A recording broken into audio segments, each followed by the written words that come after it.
দেহ পাশে কেউ কেঁদো না, গল্পগুলো রেখো অজানা। এখন আপনি একটু খেয়াল করবেন, আমার হচ্ছে যেহেতু এইটা আসতেছে, আমি এটা দিয়ে আমি ইন্টেন্সিটিটা সেট করতে পারবো। হ্যাঁ, আমার হচ্ছে যে ইনপুট আসতেছে, ইন্টেন্সিটি সেট করবো এটা দিয়ে, এবং আমার যে পালসটা আউটপুট যাবে সেই পালস সেট করবো আমি এটা দিয়ে।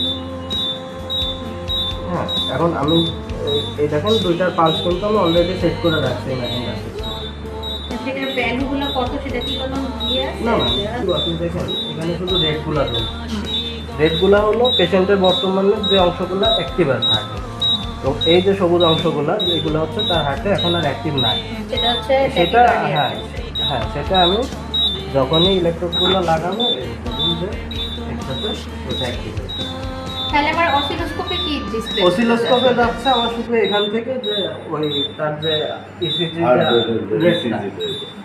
মানে পেশেন্টের, হ্যাঁ ওটা চেঞ্জ হবে। এটা তো আপনার এই যে পেশেন্টের কন্ডিশন, যে পেশেন্টের এই যে আপনার নর্মাল কন্ডিশন আর হচ্ছে ওটা তো চেঞ্জ হবে, আপনার এই প্রত্যেকটার সাথে চেঞ্জ হবে। এই একটা চেঞ্জ করে দিয়ে দেখলে হতো কি যে ওই জায়গায় যে নয়েজ আসলো, হ্যাঁ ওটাও চেঞ্জ করে